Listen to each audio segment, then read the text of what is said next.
பணியூர். இந்த இடங்களில் உங்களெல்லாம் சந்திக்கிற மிக மிக மிக மிக மகிழ்ச்சியாகவும் ரொம்ப ஒரு நிகழ்ச்சியாகவும் இருக்குது.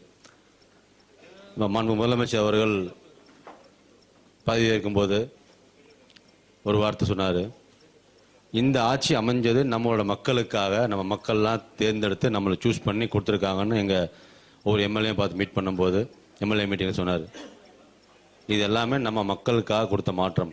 50 ஆண்டு காலமாக 70 ஆண்டு காலமாக இருந்த கட்சி எல்லாமே தமிழ்நாடு அரசியல் மட்டுமல்ல, இந்தியா லெவல் எல்லா இடங்கள்லையுமே இந்த மாதிரி புரட்சிகரமான ஒரு மக்கள் ஒரு சப்போர்ட் கொடுத்துருக்காங்க.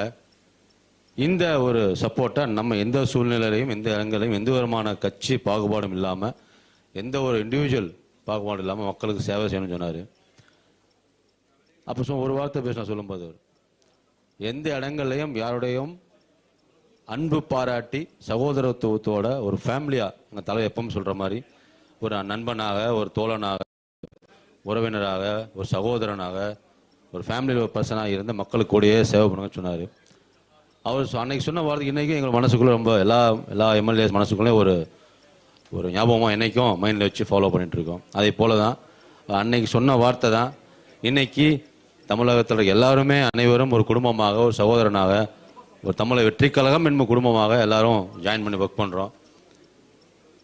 இதில் எந்த கட்சி, நான் ஒரு அந்த 50 ஆண்டு கால கட்சி, நான் ஒரு 70 ஆண்டு கால கட்சி, நான் நேற்று வந்த ஒரு மத்திய அரசாங்கம் சம்மந்த ஒன்றிய சம்மந்த ஒரு கட்சி அப்படின்னு பாகுபாடு எதுவுமே இல்லாமல் எல்லாருமே முதலமைச்சர் அவர்களை ஒரு அன்பால் அவரோட ஒவ்வொரு ஸ்பீச்சும் கொடுக்கும்போது இன்ஸ்பிரேஷன் இருக்கும். அவர் ஒரு விக்கிரவாணி மாநாடு பேசினார்னா அது ஒரு எக்ஸ்ட்ராடினரி வைப்ரேஷன், ஒரு இன்ட்யூஷனாக இருக்கும், நல்லாயிருக்கும். மதுரை மாநாடு பேசும்போது சில கருத்துக்களை பதிவிட்டார், அது இன்னும் கொஞ்சம் நமக்கு ஒரு ஸ்பிரிட்டாக இருக்கும். அதுபோல் ஒவ்வொரு சபைகள்லையும் ஒவ்வொரு சுச்சுவேஷன்லையும் நம்ம முதலமைச்சர் பேசும்போது அவர் சொல்கிற வார்த்தைகள் நமக்கு மட்டுமல்ல, கூடயே பயணிக்க எங்களுக்கு மட்டுமல்ல, ஒவ்வொரு தமிழ்நாட்டுக்கு ஒவ்வொரு மக்களுக்கும், ஒவ்வொரு மாற்றுக் கட்சி இருக்கிறவங்களுக்கும் சரி, குழந்தைகள் மனசு வரைக்கும் இப்போ பதிஞ்சிருக்கு. இன்றைக்கி சட்டமன்றம் இருக்குன்னா சட்டமன்ற செயல்பாடு எப்படி இருக்குது, என்ன செயல்பாடு பண்ணுறாங்க, என்னென்ன விஷயம் நடக்குது, யாரெல்லாம் அமைச்சர்கள், அவங்களோட பணிகள் என்ன, என்னென்ன கேள்விகளில் கேட்கலாம், என்னென்ன உரிமைகள் இருக்குங்கிறத இன்றைக்கி ஒரு ஸ்கூலுக்கு போகிற குழந்தைகள்லேருந்து, ஒரு ஆட்டோவில் போகிற நண்பர்கள்லேருந்து, வீட்டில் இருக்கிற நம்மளோட மகளிர் வரைக்கும் எல்லாருமே உன்னிப்பாக கவனித்து வாட்ச் பண்ணுறாங்க. இதில் எந்த மாற்று கருத்தும் இல்லை. இன்னைக்கு தமிழகம் மட்டுமல்ல, இந்தியாவில் எந்த இடத்துல போனாலும், இங்கே டெல்லி போனாலும் இந்த அரசியல் மாற்றங்கிறது பெரும் பேசும் பொருளாக நம்ம வெற்றி தலைவரின் பெயரை சொல்லி ஒரு ஹிஸ்ட்ரியில் பெரிய லெவலில் பதிகிற அளவுக்கு ஒரு வித்தியாசமான ஒரு தேர்தல், வித்தியாசமான அமைப்பு முறை இருக்குது. இதில் இந்த ஒரு அரசியல் மாற்றத்தில், இந்த அரசியல் மக்கள் சேவையில் இப்போ நம்ம முதலமைச்சர் சொல்கிற மாதிரி மனசாட்சியுள்ள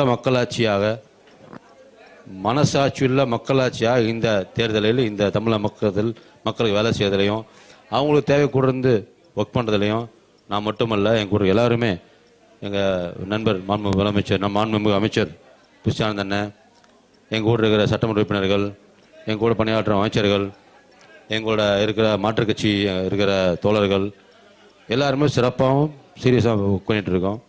எல்லாம் ஒரே கொள்கையோடு தான் இருக்கும்.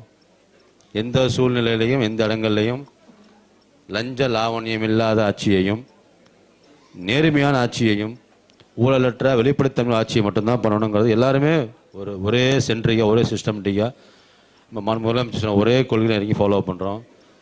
இது வருங்காலங்கள் இப்போ ஆல்ரெடி எல்லாம் பாதி பேர் தெரிஞ்சிருக்கும். இனி வருங்காலங்களில் பட்ஜெட் செஷன்லாம் வரும்போது எல்லா இடங்கள்லையும் எந்த ஒரு டிபார்ட்மெண்ட் இருந்தாலும் அவங்க லிபர்ட்டியாக, ஃப்ரீயாக மக்களுக்கு என்ன சர்வீஸை பண்ணணுமோ, எந்த நோக்கத்துக்காக ஒவ்வொரு அமைப்பும் உருவாக்கப்பட்டதோ அந்த நோக்கத்தை கண்டிப்பாக நிறைவேற்றும்.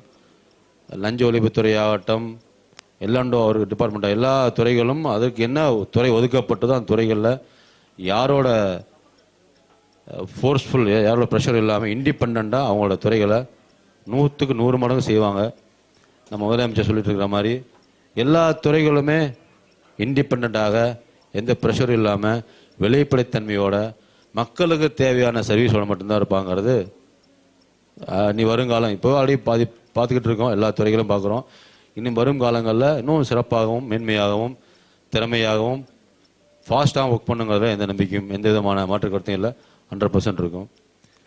இங்கே வந்து உங்கள் அனைவருக்குமே இந்த நீங்கள் மட்டுமல்ல, அனைவருமே இந்த தமிழக மக்களில், இந்த தமிழ்நாட்டில் அனைவருக்கும் ஒரு நல்ல ஆட்சியையும் ஒரு அன்பான ஆட்சியையும் மக்களுக்கு சர்வீஸ் பண்ணுற ஒரே கொள்கையோடும் நீங்கள் எல்லாரும் பயணிக்கணுங்க கருத்தையும், இனி வரப்போகிற காலங்களில் வர அனைத்து விதமான மக்களும் ஒரே கொள்கை மட்டும்தான் இருக்கும்.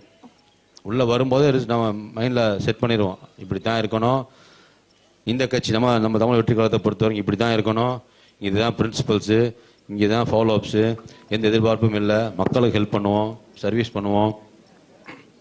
நம்ம முதலமைச்சரோட அவர் என்ன சொல்லுகிறாரோ, என்ன கட்டளையிடுகிறாரோ, என்ன நினைக்கிறாரோ, அவர் கருத்து என்னவா இருக்கோ, அவர் எண்ணங்கள் என்னவா இருக்கோ, அதை மட்டுமே சீரிய முறையில் செய்யணுங்கிறத எல்லாரும் கடைப்பிடிக்கணும்னு கேட்டுக்கிட்டு, நம்ம தமிழ் வெற்றி கழகத்தில் உறுதிமொழி சொல்லுவோம்.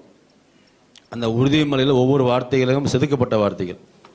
அதன் பிரகாரம் அனைவருமே இன்று மட்டுமல்ல, நாளை மட்டுமல்ல, தமிழக மக்களுக்கு சர்வீஸ் இருந்து இந்த தமிழக வெற்றி கழகம் மக்களுடனே இருக்கும், மக்களுடனே பயணிக்கும் என்று எல்லாத்துக்கும் ஒரு உறுதிமொழி கொடுத்துட்டு விடைபெறுகிறேன். நன்றி, வணக்கம்.